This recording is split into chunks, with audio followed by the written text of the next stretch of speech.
Monday. Dusty and Tommy with you on the Oil Stream, presented to you by Boston Pizza. Take advantage of the last few days of warmth and hit up a patio at Boston Pizza. May I suggest, if you don't want to go on the patio, you just hit up the Boston Pizza Lounge and get something absolutely delicious at all Boston Pizza locations. Tommy Gazzola, this makes me sad, man. You are back in the home studio today because the Oilers were on the ice today for the first time. First time officially or first time unofficially as the group? How are we describing today's skate? Yeah, informal skate. First of all, Dusty, I guess it's like when you send the kids off to school. You didn't hold my hand and walk me to Rogers Place today. I'm a little bit disappointed. I always worry when I drop my kids off at school that there'll be bullies like Stoff and Rashog there that will pick on them. So I hope you did okay on day one, buddy.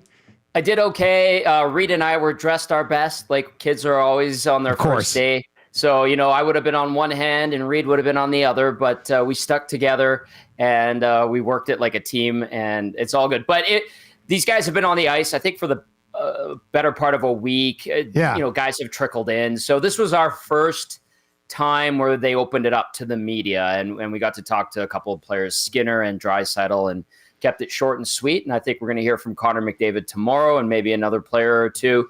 It was good. We're back. Off season's over. That's how I described it. And it was nice to see everybody, and looking forward to what should be another exciting season of Oilers hockey. What did you learn from the skate today or the conversations, Tommy? I would say the attitude, at least listening to Leon Draisaitl when we were talking to him, is good, and I kind of like it. And the pain of last year's loss and how they go about it this year, fully recognizing how poorly they started last year, I think is important. And to ignore that would be just silly. And clearly that's something that's on their mind. But a thing that he did say that really stood out to me, that I was like, you know what, that's pretty smart, is the fact that he said that the regular season matters. And, off the top of your head, and you hearing that out there, if you're watching or listening, you're probably like, of course the regular season matters. But there are times where teams who have had success overlook the regular season. And if they at least acknowledge that what they do in the regular season is important out of the gates. Look at the year the Golden Knights won the Stanley Cup.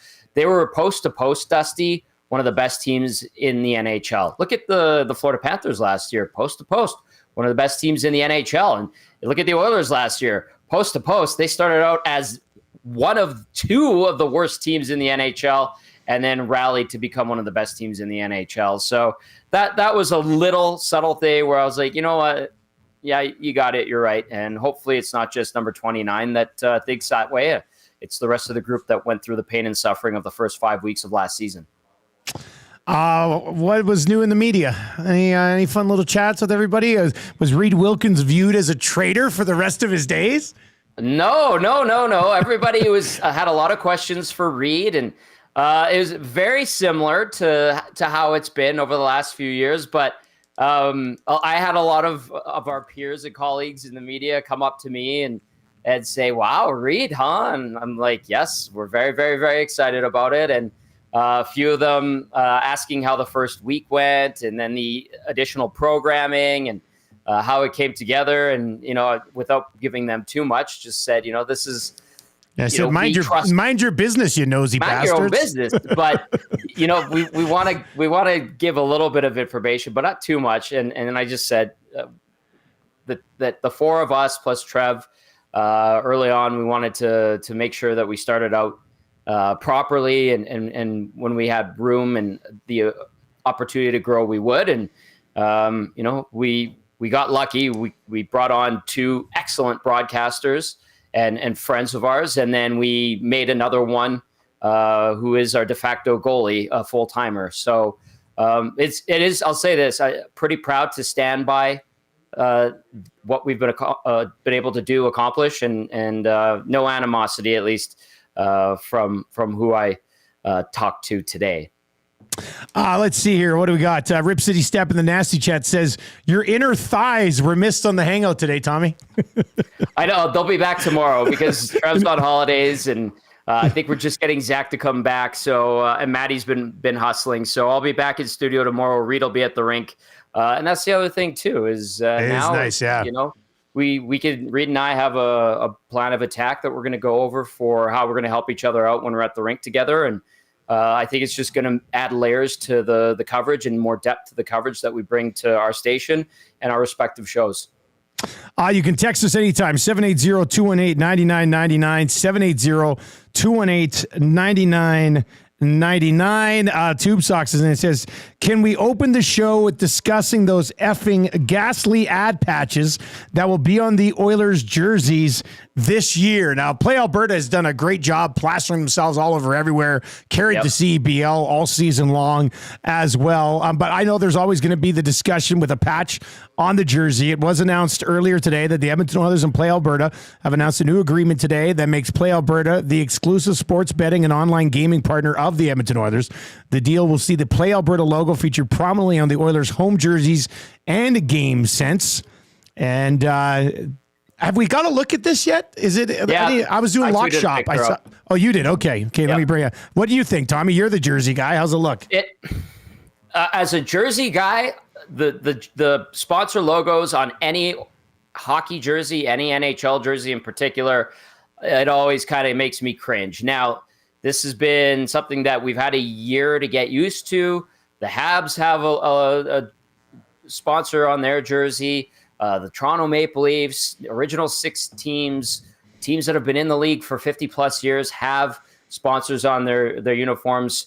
It was nice with the Oilers not being one of those teams last year. However, Dusty, this was an inevitability and another revenue stream for the organization. And I'm sure we're going to find out in due time if and when they add a sponsor to the away uniform as well, because it started with the helmets, and that was kind of the gateway into the uniforms. I didn't mind the helmets. I thought the helmets looked okay. Yep. I mean, just looking at it now myself, I mean, it kind of fits. At least it's blue. It's like nothing too crazy.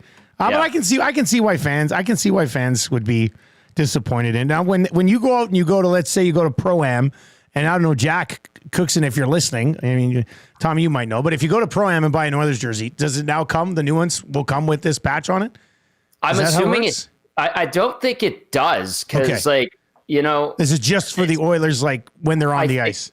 I think so, unless you're so adamant that you want to Play Alberta patch on your uniform when you buy it. I like that too. Pretty sure you're not getting it. Let me text Jack. I'll text Jack and just see. Yeah. And see what he says. Yeah.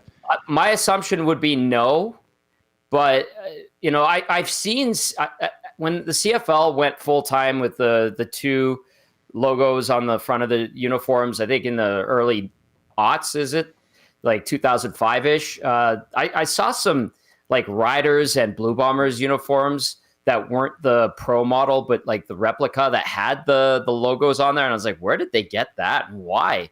But I'm sure if Jack and the crew at Pro-Am wanted to get their hands on these, they could. But I don't know. Just my guess would be that Oilers fans probably don't want to throw a sponsor on their brand new uniform that they will likely pay more money for, even though they've switched to Fanatics from Adidas. There we go. Matty Iwanik's got it up. I just noticed that. So if you haven't seen it yet, there's a look at it.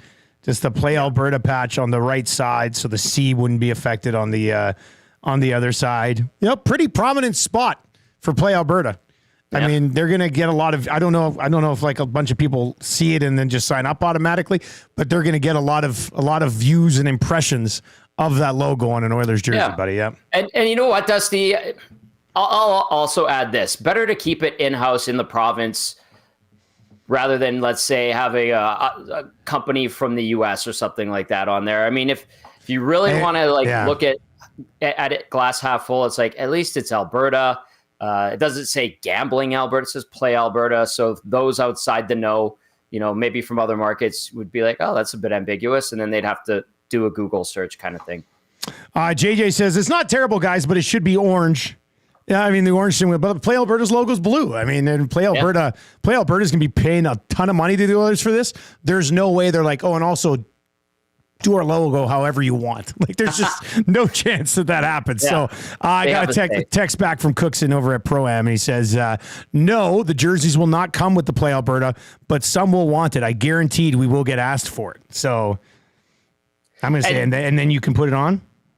Yeah, I'm wondering like how that works, if Jack and Ken over there would have to manufacture them or they'd have to order that. Like that I don't know, but I'm assuming they have many ways of acquiring pretty much authentic Play Alberta patches for people on their uniforms. If there's the hardcore fan out there that's like, I need to get my 24-25 Oilers home jersey and it has to look like the ones they wore, I need that damn sponsor logo on there. Get it to me, Jack. Yeah. I mean, the more I look at it, at least it kind of fits in. I mean, let's just imagine for a second they went with like Bet365 and there's a green patch on your jersey. Like, it makes sense from a color perspective. So I don't think it's the end of the world.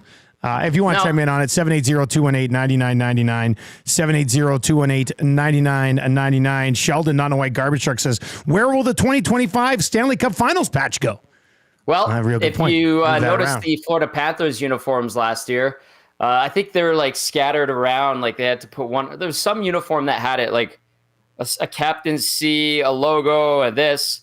Even NFL logos and jerseys are getting kind of busy, Dusty. Like with the Man of the Year award, like if you've got the Walter Payton patch on there and you're a captain, and then they have like a special patch. Like I've seen it where it gets kind of busy on some players' uniforms. So, they'll figure that out. Trust me, that's the problem of the equipment staff now. When the time comes, if they get there, knock on wood.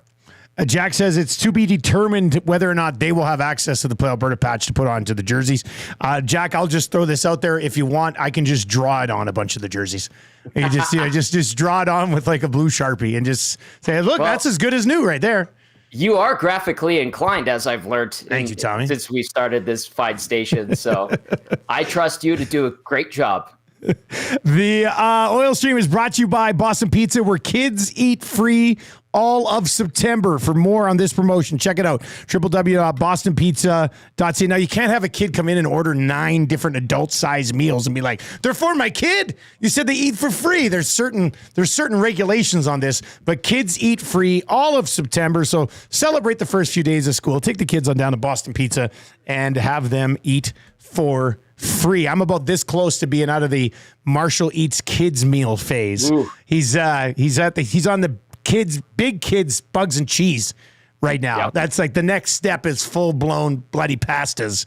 So we're gonna have to try to milk this deal for as much as we can this September. Kids eat free kids eat free all September at Boston Pizza. All right, let's get into your Popeyes spicy headlines as we get rolling here with the Edmonton Oilers season. Maddie, you want to toss up Popeyes? We'll get to this. Of course, Popeyes right now has the excellent deal on the wings. It's been going so well. They just keep churning these things out.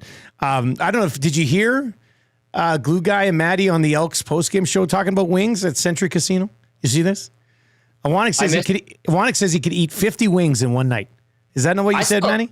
Maddie's here. He's doing everything today. Yeah, he's doing everything. But I'm still waiting for Iwanek to do the 7-7 thing. No, 999. We definitely want to do that. 999. Yeah, that's 999. Just 9 innings, 9 beers, no hot dogs. Ran out of time this season. No, so I stand by this. About 6-7 wings is a pound. I did 40-ounce steak night with you, Dusty, where I ate half yours and all the sides. 5 pounds is what it worked out to be. So 5 by 7 is 35. But with chicken wings, there's the bone in them. Yeah. So you got that bone weight. I think I could do another 2 more pounds then. I think I could do 7 pounds of wings, which is about 5 pounds of chicken, and that would be 50 wings. That's what I determined calculating it on the postgame show on Saturday. I believe I can eat 50 wings over the course of like a night. What's a night? 6 hours? So, like 6 to midnight, you go for dinner, you stay till, or is it 8 hours? You go for dinner, you stay till close. I was thinking like if I'm there an hour before the Elks kickoff show, I can't eat during the kickoff show, 3-hour football game, and an hour after the post-game show. I would say maybe 5 hours. 5 hours. 5-6 hours of eating. So that's 10 wings an hour. Or so. You're going to fill up. You could definitely eat 10 wings an hour for 5 hours. You'll fill up. People will fill up. When I get wings, I eat 10 wings in like 6 minutes. Then you sit there and you wait for another 54 minutes. You could do it. I got faith in you. Thank you. Yeah, I think I could do 52. Not 52, 50 as well. Yeah. Tommy, what would you do? Not that many. No? I mean, I think I'd get full at about 25. I'm not going to lie to you. Like, I love chicken wings, but Maddie, I want to see you do the 9x9 or 999 and then kind of show us that you're the Joey Chestnut. I don't need to show anyone this. I've shown Dusty this. I did 60 ounces of steak / both sides one night. He did. He's a massive. Like, you wouldn't think it, but and he's a salad? massive pig. It had it was veggies and mashed potatoes with it. He's a trim fit pig. Then. Yeah, it's unbelievable. It really pisses me off, incredible. to be honest with you. If I was taking down 60 ounces of steak, I would not still look like Matthew Iwanek looks. I promise you. I promise you that. Anyway, spicy headlines for Popeyes. We are going to get. You can't do it with spice though. To the rank. No. I ain't doing 50 wings of salt spice. and pepper wings. It's going to be a lot lower if you're doing the spice. Salt and pepper wings. That's, and now are they breaded or are they like the non-breaded? Another good question. Another great question. That's I think I don't know, the normal ones like salt and pepper normal ones. I tell you, I don't think I could take down 50 Popeyes wings. Because they're big. Those are good sized wings. They're very breaded. Yeah. That's a different beast. That's a different conversation. That's another. Yeah, that's realm. a whole different story. The Popeyes wings are not to be messed around with. Popeyes wings are a meal, man. Popeyes wings are not a competition somewhere along the way. But salt and pepper wings from some regular Joe place, you could. I'd probably take down 50. Yeah. I'm not necessarily a big wing guy anyway, but probably could do it. All right, so we'll get to the rankings of importance here on the spicy headlines for Popeyes, who, by the way, have wings, bone-in and boneless wings at Popeyes, coming in a number of different flavors. Signature hot, honey garlic, honey barbecue, garlic parm, as well as the classic, of course. What's going on with Giordano here? You know, have you heard anything about Giordano, Tommy? Just people asking if the Oilers are looking at him because I think, I don't know if it was Saravalli or somebody else threw it out there, like Schultz's name, but Schultz wants a contract. Shattenkirk's name has been linked to the Oilers, and then Giordano. But like, first of all, and I said, I don't know if it was on Friday's show. I was talking with Hernan because someone threw it out there. I said, like, Mark Giordano, excellent NHL player for a long time. He won a Norris a few years ago. Obviously, people here do not like him because of his knee-on-knee with McDavid. Yes. But at 40 or 41, being a left shot, slower defenseman, why does that make sense for the Oilers on their back end where they need a guy on the right side? That's a fair question. That's just a fair question if somebody wants to try to answer it. Now, that's my first ask is like, okay, like I have nothing but respect for Mark Giordano and what he's accomplished over his career because dirty knee or not to McDavid, the guy has had an excellent career. And out of respect to him, I'll always give him the benefit of the doubt. But in this situation, what benefit is it to the Oilers to bring in Mark Giordano? And that's without me trying to dig and say, hey, what's the situation with Mark Giordano? To me, it's a surprise to hear him being linked to Edmonton. But what do you gain positively from Mark Giordano on your blue line if you're the Edmonton Oilers? Again, keep in mind, he's left shot, not right shot, and he's old and he's slow. Yeah, I don't see it. That's why I've asked you, but because I'm surprised this is even a thing. You know what I mean? Like it doesn't make a lot of sense to me. Dash on the nasty chat. And you can, if you're listening on TuneIn or iHeart or EdmontonSportsTalk.com, obviously fire us a text, 780-218-9999. You can also hit us up in the nasty chat. And if you're watching on YouTube today, 35 likes. What is this? The Oilers are on the ice today. Hammer the thumbs up for us. There's well over 200 of you watching right now. So hammer the thumbs up for us there. Dash says, Gio couldn't make Toronto's defense in the playoffs, and their defense was putrid. Penner's Pancake says, sorry, no to a 41-year-old Giordano.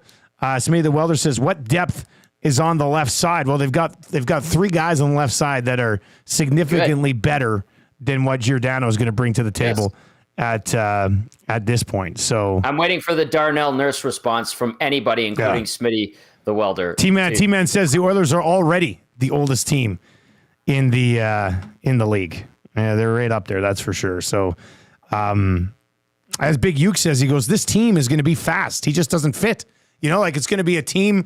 Even the other guys you're going to mix in, Stetcher. We know he can scoot around a little bit, right? He has an urgency to move the puck as well. So, I don't know. It doesn't really make sense to me at all in any way. Like a lot of the things that'll pop up during the off season or in September, because you're going to hear a bunch of PTO stuff, not just in this market, but all around the league right now. Lots of the time you can look at it and go, maybe I could kind of see it. Like I can't even do that with this one. It just doesn't make any sense. No, I think Smitty the welder, is he still asking about the depth on the left side? Ekholm, Nurse, and Kulak. Those are, I know we're going to get some Nurse hate right away, but I'm going to just say it. It's pretty solid on the left side. Like you're set. On the right side, you have one proven guy. Well, I mean, Stetcher, but I don't think people look at Troy Stetcher and go, man, it's a good thing they've got him. You got Bouchard, and then you got a couple of guys that are hopefuls that can fill holes until they can go and improve that back end on the right side. All right, 780-218-9999. Guys, gents, not that I think Gio is the answer, but Olive, Brown, Emberson, and Stetcher are right shots. If we get an injury on the left, who's the next man up? And RCN also says no to Gio, but they don't have much depth on the left side behind the three regulars, where they have plenty of depth on the right side, just not a 2RD, which would be your second pairing right shot defenseman. So, well, it's kind of the same thing we talked about a lot last year, where if somebody got hurt on the right side, a left side guy was going to have to go over and play right side. Yeah. You know what I mean? Like, yeah, I mean, they do still have Gleason. Yeah, but this is what happened. Yeah. They do have Connor Carrick, who are those guys will be in the minors quite likely. So, I don't know. It's not great, but all right, guys who played in the NHL. 780-218-9999. If you're watching over on YouTube, hammer the thumbs up. Immediate jump up to 50. So as somebody said in the Nasty Chat, he goes, as soon as you come in every day, just hit the thumbs up. Yeah, I mean, you're here. We hope you like the content. We hope it's not being forced down your throat. So give us a sub. Closing in on 10.2K. And nice. Hammer the thumbs up for us as well. Coming up here at 1 o'clock today, we will have EST Afternoons with Hernan Salas and Joaquin Gage, and then the Reed Wilkins Show still to come with Jay Milne from 3 to 6 here on Edmonton Sports Talk today. No reason to go anywhere else. We've got you covered all the way through the afternoon. All right, those are your spicy headlines for Popeyes. Had to get into this Giordano discussion. But, I mean, the main event today is the rankings of importance. And Tommy Gazzola finally back on the scene with the rankings of importance. And this is always fun for me because I sit back and I know you'll get ripped sometimes for them. Sometimes I want to rip you for where some of these guys are at. And look, Tommy, I can't sit here and defend every decision you've ever made in your whole life. So yeah, I looked at the list today. I looked at now full transparency. Tommy did send me the whole list already, so I do have it in front of me. Today we're just going to get to one honorable mention and then 25 through 21 on the rankings of importance. But what have been some hits in the past on the rankings of importance? I know there's a few that you're proud of, Tommy. Well, let's start with Calvin Pickard as my honorable mention last year.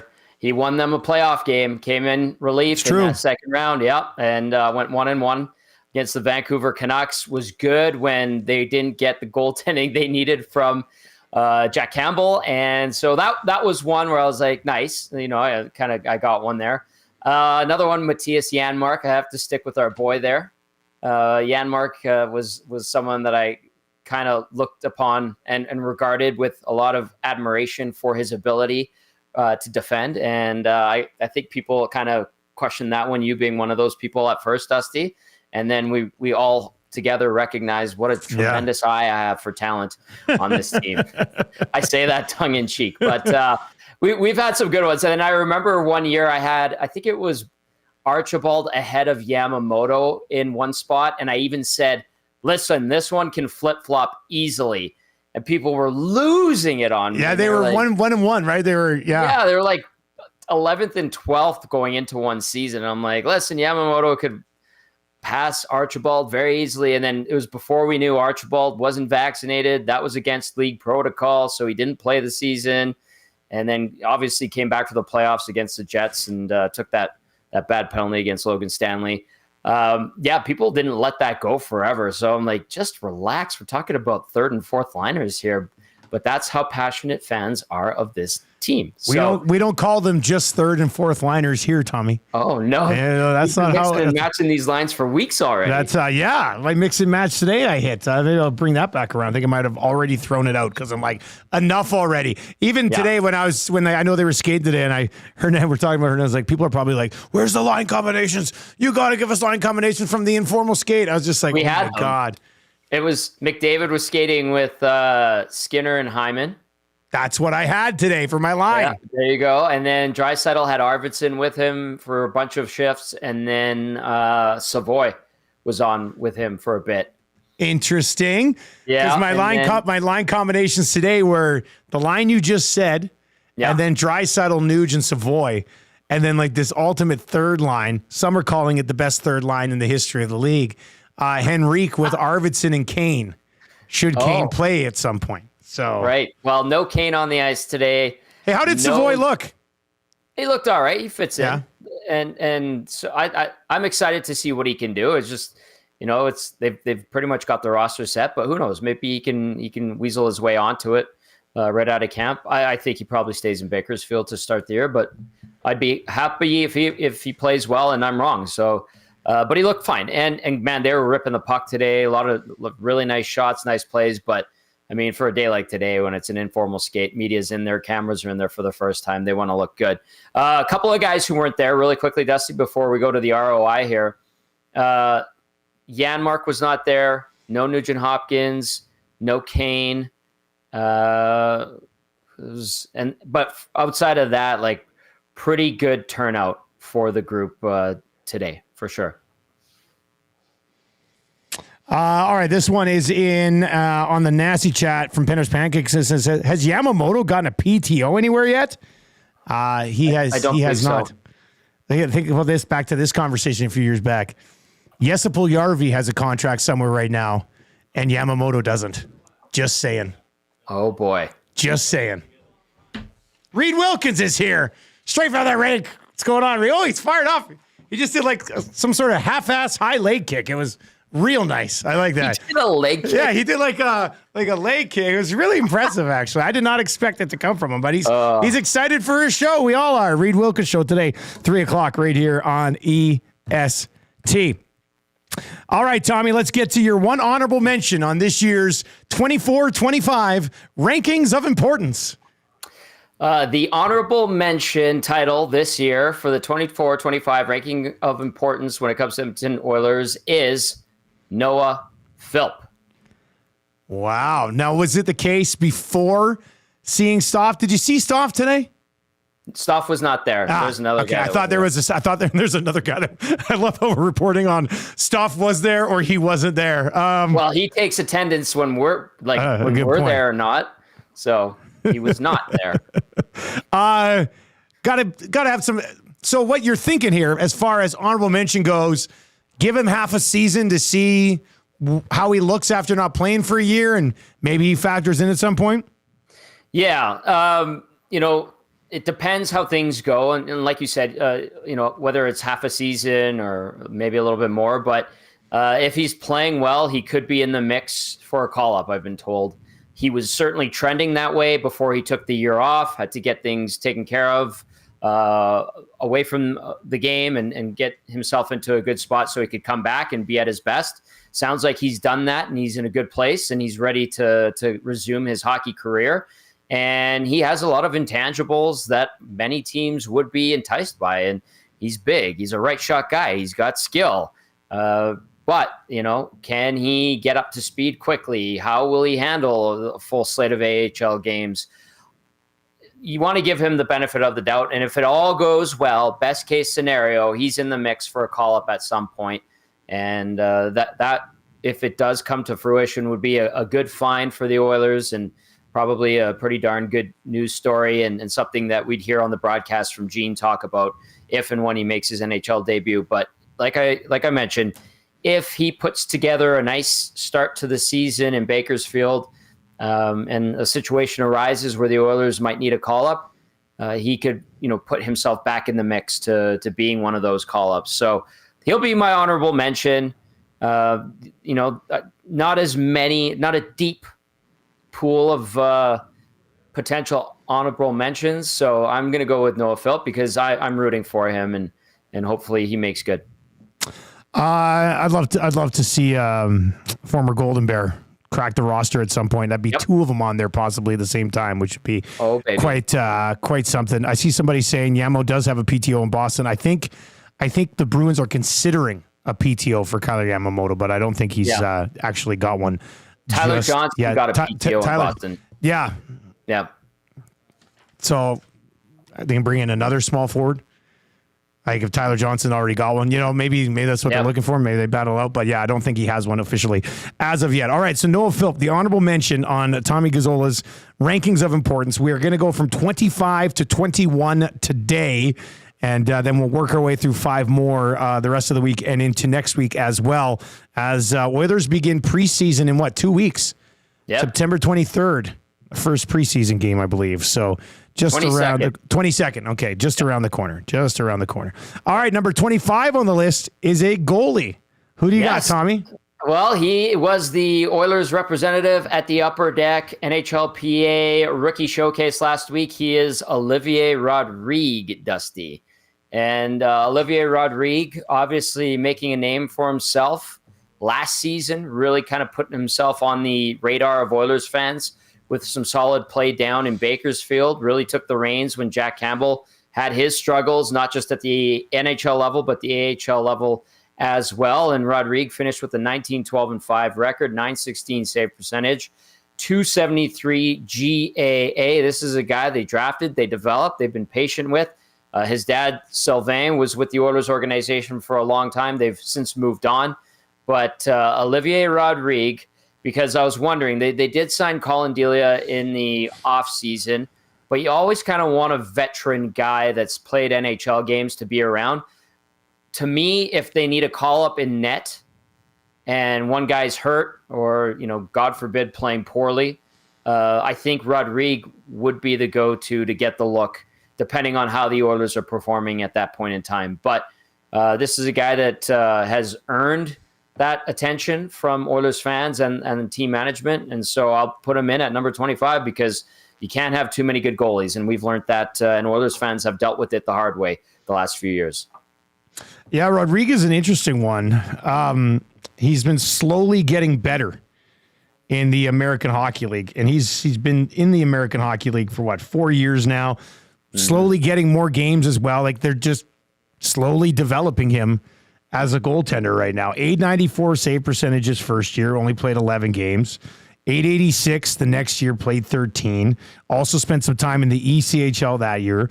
Last year, 2 years ago, I guess now, .912 save percentage in 29 games, then got 37 games last year in .916. So that's his second highest save percentage that he's put up anywhere in the last 9 years. So they've been patient with him, and we'll see if it eventually pays off.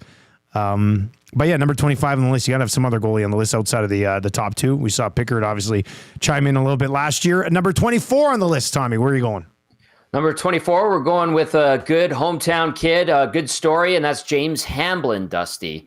James Hamblin, over the last couple of years, playing NHL games, got his first NHL goal, earns everything he gets, and should be back in the mix to be a call-up again this year. And he's undersized, but that doesn't stop him from playing his butt off and being an absolute pest out there for the opposition. And he's a guy that I think people around here have grown to appreciate, not just because he's from Edmonton, but the fact that he can make a positive impact in a game for the Oilers. So he's a guy that I think we might see at times this season.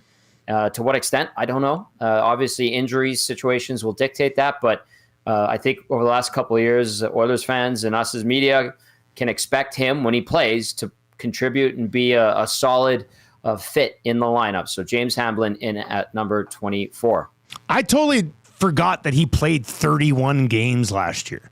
I know we saw a little bit of him, but I did not realize he played over 30 games for this team last year. Yeah. Now, with that being said, I remember when they came in, people were like, man, I like Hamblin, but I don't think he's ever going to be any more than he is. which is fine because at the time I said, look, man, you're going to need fourth liners. Yeah. You're going to need fourth liners along the way that come in on the cheap. And that's essentially, I think, how you would view James Hamblin. Like, if he gets called up again this year, he'll probably be used in a very similar role. And that's fine because you need those guys on the team too. And you need some younger guys when the legs die off on Derek Ryan and Corey Perry and one of the oldest teams in the National Hockey League, right? So, yeah, no, he's a good story. I like where he is on this list. It's interesting because you got 2 defensemen on this list outside of the top 20, which means we only have 5 defensemen that we'll be discussing, I believe, in the top 20. So it says a little bit about where the blue line's at right now. And that comes to number 23 on the list. I've got a 3-year deal somehow in the offseason. Brilliant move by his agent. But where are we going at 23? We're going to Josh Brown, and a lot of people, some very close to the team, still scratching their head about that 3-year deal. 3 years, $3 million total, 1 year or $1 million per year. Josh Brown, big bruising defenseman. DNB had that quote from somebody when the Oilers signed him, not really praising Josh Brown's game, but he is big. He can play the rugged game. I don't know how many games he's going to play with the Oil. He topped out at 68 games with a really bad Coyotes team 2 seasons ago, played 51 last year, chipped in with 10 points, 3 goals, 7 assists. He was +2 on a Coyotes team that kind of fell off when the ownership situation started to come to light. And I see him as the 7th guy, Dusty. I see him as a replacement for Vinny Desharnais. I don't know how he plays on the PK. I really liked Vinny Desharnais on the PK. I really liked Vinny Desharnais in the room. I think he brought a lot of positive energy. I'm completely partial in my experiences with Vinny Desharnais to Vinny Desharnais. But, on the ice, he did have his limitations. And so I kind of see Josh Brown in that role, but obviously not as prominent as Desharnais because Desharnais was a regular last year and he earned everything he got. And then obviously when the game got too fast, especially in the 3rd and 4th round, we saw Desharnais not get into the lineup as much. But I hope for the best with Josh Brown. But, if you're expecting this guy to be outstanding and just a shutdown guy, I think that would be asking a bit much by all accounts. Well, the good news here is that they have locked up the 31 and 32-year-old seasons of Josh Brown. So they don't have to worry about him leaving at the end of this season. Well said. He's played on 4 teams over the last 7 years, and I would agree with Tommy. He'll be the number 7, and when the going gets tough, if the going gets tough at some point, and you need a little bit of a physical guy on the back end, I guess that's the role that he fills. I still don't know. I mean, what do you think? The agent goes to the Oilers and goes, listen, man, we got other teams that are willing to give this guy 3 years. You're going to have to give him 3 years as well. Like, I don't see a world where that exists. Again, I had people telling me they still didn't know why he got a 3-year deal, but here we are. Good for him, man. Congratulations. Maybe it's a Cliff Fletcher, Jeff Fingers situation. I'm just kidding. But yeah, maybe he ends up being a good story and he is a good fit for 3 years, Dusty. That could happen too. And all of us that have been saying, I don't know, we could be wrong, and he can shove it down our throats. And he also has a contract that can be buried, and he might only end up playing 25 games with the team. I don't know who else they get, but I mean, that's another options as well. It's just your average Canadian is in the nasty chances. Tommy, who are the coaches at the skate? Matt Tassoni, if anybody knows Taz, he skates with the Oilers alumni. He played a little bit in the AHL. He works with one of the academies here in town. Saw Dave Pelche out there, and then one guy I didn't recognize. You can't really have like your head coaches. You can't have the coaching staff out there right now. Yeah. Yeah. So listen, Chris Knobloch and the coaching staff are around. I know that they're here, but they can't be out there with the players until training camp starts. All right, 780-218-9999, 780-218-9999. You can also hammer the thumbs up for us if you wouldn't mind. We are almost at 100 here on the Oil Stream today. And give us a sub as we make our push up towards 11,000. 1,000 subs. It'd be great to hit that at some point in October. All right, let's get to number 22 on the list. Recently acquired in a deal for Ryan McLeod, Matthew Savoy, number 22 on the list, limiting your expectations, I guess, for this guy, right, Tommy? Is that what we're doing here? Yeah, I don't want to limit. I don't want to have the association with that term. I want to temper. Yes, that's a better word. I want to temper expectations. I'm very, very intrigued by Matthew Savoy. When the Oilers pulled off this trade for Ryan McLeod and they got Savoy back, I remember having Joe DiBiase on from WGR 550 in Buffalo, and he was like, whoa. He's like, you guys in Edmonton, like they just fleeced the Buffalo Sabres in that trade. And I was like, hey, Ryan McLeod is a serviceable third liner. Yes, there was more expectation from him. He did not have a particularly great year, slow start, injuries, not great in the playoffs, as we all know. But there's a player, I think, that's still there in Ryan McLeod. Anyway, regardless, Joe, who's been covering the Sabres for a long time, said where Savoy probably became available is that Buffalo, has a wealth of prospects around Savoy's age. And there were a couple of guys who were surprises that kind of moved themselves ahead of Savoy in the last year or so, not to take anything away from him. And so, Edmonton took advantage of Savoy being available and they brought him in. I think he benefits from starting in Bakersfield. I think he benefits from being one of their go-to guys. I think he's going to get the opportunity to be an offensive dynamo for that team. Obviously, Edmonton's probably going to want him to round out his defensive game, be responsible, so that when he does finally make it to the NHL full-time, he is ready to go. There's obviously a learning curve there, but I think this is going to be a guy who's probably an Oiler for a while and a good local product as well, regardless of what happened with the Oilers and his brother. I'm just going to temper the expectation on Matthew Savoy, and I'm going to put him in the 22 hole, Dusty. I'm just looking at the list here, and now I've always overrated younger guys. You know this. This is how. No, not you. Yeah, I always do. I always think they're all going to be finish. They're all going to be superstars. But if his name was Matt Savoynunin, then he would be. I think I probably would have had him a little bit higher, but I guess I'm viewing it as what's the roster look like come March. You're viewing it as fair. Rankings of importance heading into the season, which I guess could kind of be viewed the same way. Anyway, Matthew Savoy comes in at number 22 on the list. And this is what I find. I love this one. This is a good conversation point because at number 21, and we're just going 25 through 21. Of course, the honorable mention today was Noah Philp. At number 21 on this list, you do have a guy that some people think could start the year in the top 4 on this team on the back end, which says something about the back end. But Ty Emberson comes in at number 21 on the list, Tommy. Explain yourself. Oh, well, first of all, let's look at the body of work. He's 24 years old. He's played 30 NHL games on the worst team by far in the National Hockey League. And yes, 10 points in the 30 games, 6 penalty minutes, -4. Like those numbers, you look at it, you're like, good. And I know some of the advanced metrics are really encouraging for Emberson, and that's great. But listen, this guy, he's an unknown.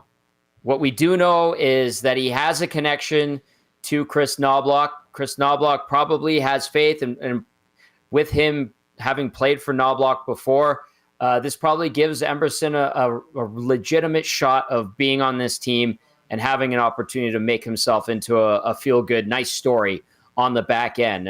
He's unproven. And I'm curious to see what he brings to the table. Am I hopeful that he has success here? And this is where he really starts to show that he is indeed a consistent National Hockey League defenseman? Yeah, absolutely. I like looking at the positive side of things, but the body of work isn't there. The advanced metrics in a small sample size on a really bad team doesn't really give me a ton of faith out of the gate. But if we're watching him put together a solid first 10 games in 5-6 role, and it continues to get better and better, and he finds a groove with this team, and all of a sudden we're like, you know what? That was a great pickup. And everybody that was praising this guy going into the year was right. Then that's fantastic. But as of right now, a guy with 30 NHL games under his belt, I'm not hinging a lot on, and I'm not putting the weight of the world on this guy, especially on a back end that's spotty. If everybody's healthy and everybody's good to go opening night, you pretty strong belief that it would be Kulak and Emberson and then Stetcher up there with Darnell Nurse? To me, that makes the most sense. I think I would agree with you, but we haven't seen these guys yet. But I think as of right now, that's how I would pencil it in. And then, if you go through 10 games and Stetcher or Emberson looks pretty good, then yeah, sure, you bump them up, I guess. But hey, and let's not listen. I know we didn't necessarily praise Josh Brown's game, and we haven't seen him in training camp. But Josh Brown has played in the NHL for the last handful of years. Ty Emberson has not. So we can't just discount Josh Brown, right? That's another thing. I think there's going to be a bit of a battle on the back end, and I think Stetcher should get the benefit of the doubt over those other two. But I'm not going to say, well, Josh Brown, definitely number 7 going into game 1. I think we're going to have to see those two duke it out, if you will, quote unquote, with their play during the preseason to see who gets that 6th spot. Okay, here's a follow-up question as far as the blue line goes, as that takes us 25 through 21, with Ty Emberson being 21 on Tommy Gazzola's rankings of importance. There have been some guys who've been mentioned on PTOs. There's been some defensemen. We talked earlier about this Giordano thing. Shattenkirk's name has come up as he apparently would be interested. Do you think a PTO defenseman comes in here to Edmonton and realistically sets their sights on what? Beating out Josh Brown for the number 7 spot? Or does a guy who's looking at the Oilers blue line right now, and let's just use Shattenkirk for an example. I mean, if you're Kevin Shattenkirk right now and you're looking at the Oilers blue line and being like, man, if they can get me in on a PTO, I know I can play top 4 on that blue line right now. I guess it might depend on the player, but what do you think are reasonable expectations for a PTO? Shattenkirk's played 952 games in the National Hockey League. He's had some really nice seasons along the way. With Boston last year, he had 24 points in 61 games. I don't know. I'm very curious what's the carrot dangling out there for the PTO defenseman, you know? Well, okay, I'll even extend it to Justin Schultz, who's a regular on the Kraken back end. That was another thing that came up Friday. The reports from the insiders were saying Schultz wants a contract. I think he deserves, a guy like that. I didn't think he was awful with the Seattle Kraken last year. I think he would deserve more than a PTO. I would agree, buddy. Exactly. Yeah. And Shattenkirk's 35 now. I think if you're Shattenkirk, pardon me, or a Justin Schultz, and you look at the Oilers blue line, and you're like, oh, they'll give me a PTO. I'm pretty sure I can provide more of an impact than Josh Brown, Ty Emberson, who's played 30 games, and Troy Stetcher, who's smaller, undersized, but still a skilled defenseman. I would like my chances in that situation. It's just a matter of making the money work. And if you're a Schultz or a Shattenkirk, I think you could kind of cherry pick and be like, well, if at worst I have a good preseason and training camp, I'm getting signed somewhere else because I can still show I can play if the Oilers are set on keeping the guys that are under contract. Or you convince them otherwise and you prove that you're head and shoulders better than Stetcher, Emberson, and Brown, and you win a spot. I think Tyson Barrie is going to make the Calgary Flames. That blue line's ugh. I'd be pretty surprised if he didn't. Yeah. So I think that maybe a Shattenkirk or a Schultz could look at the Oilers, and if they could find a way to make the money work, if one of those guys were to say, hypothetically, come in here and have a good training camp / preseason, I think they'd probably be a step up over Ty Emberson, who's played 30 games and he's an unproven commodity. Josh Brown, who's doesn't have the best scouting report, and then Troy Stetcher, who I think of those three, Stetcher's probably the best all-around defenseman going into camp. By the end of camp, we'll see. But it's you look at the Oilers on the right side on the back end, and you're just like, it's going to need some work. Yeah, it'd be a pretty intriguing spot for a PTO, I would think. Rod Z texts in, and Hampton Steve as well, says, what do you guys think of Travis Dermott on a PTO? That's been a name that's kind of been kicking around town for a little bit, hasn't it? I've heard that one before, but I don't know. I think it's just like 6 of one and a half dozen of another type of thing, right? Yeah, 50 games for the Coyotes last year. Just 27. Like, PTOs are PTOs. They come in, they're no good. See you later. We don't talk about them ever again. So yeah, we'll see how it sorts itself out. Yeah. Calvin C says, guys, anything on Saravalli saying that Bowman's looking to make a trade before the season starts? Well, if it would involve Evander Kane, I wouldn't be surprised. Yeah. If it would involve finding a right shot D-man, I wouldn't be surprised either. I mean, there's a couple of things that you could look at and say, oh, maybe he's trying to address this or trying to fix this. Sure. But I mean, I would be pretty surprised if there's just not a lot of moves that get made at this time of year, right, Tommy? There's not a lot in September that's kicking around there usually. So no, this is PTO season. Yeah, pretty much. Last second cheap deals, if you will. Unless the deal's been in the works for some time and they could finally pull it off. But yeah, this is usually where you bring the guys in that you're ready to bring in, and then you kind of let them play. And, injuries happen in the preseason. Guys play poorly. Guys win spots. We'll see movement in the next couple of weeks, but I don't know. Trade wins don't really blow at this time of year, but we could see different, but I haven't heard too much. All right, let's take a look at a quick recap here of the show today. Of course, the beginning of the rankings of importance. Honorable mention, Noah Philp, followed by Olivier Rodrig at 25, James Hamblin at 24, Josh Brown at 23, Matt Savoy at 22, and Ty Emberson at 21. We will go 20 through 16 on Wednesday's Oil Stream. Before we wrap, what did you think of Corey Perry helping out at SmackDown on Friday? Oh, the worm fit right in. That was a gutless move by a gutless guy. I'm just kidding. He's actually quite good to deal with, and he's a rat on the ice. But that's kind of cool. I like that, the tie-in, and then the photo with the wrestlers. I'm sure his boy had a great time too. So I like that. I like when worlds collide, especially when it's like hockey and baseball, hockey and football, hockey and wrestling. Really, really cool. And that was neat. I enjoyed it. And I love how he was incorporated in the show like that. All right. So back on the ice tomorrow for the Oilers. And then, it's go time now, I guess. Yep. So rookies have reported Young Stars Classic this weekend in Penticton, which is great to see again. And and then after that will be the start of main camp next week. And I think everybody's back from holidays except Iwanek, but Reed and I will be down at the rink providing coverage of training camp. So it's going to be great. All right. Matty, you want to come wrap us up here on the Oil Stream today? Beautiful. What's going on? We got the...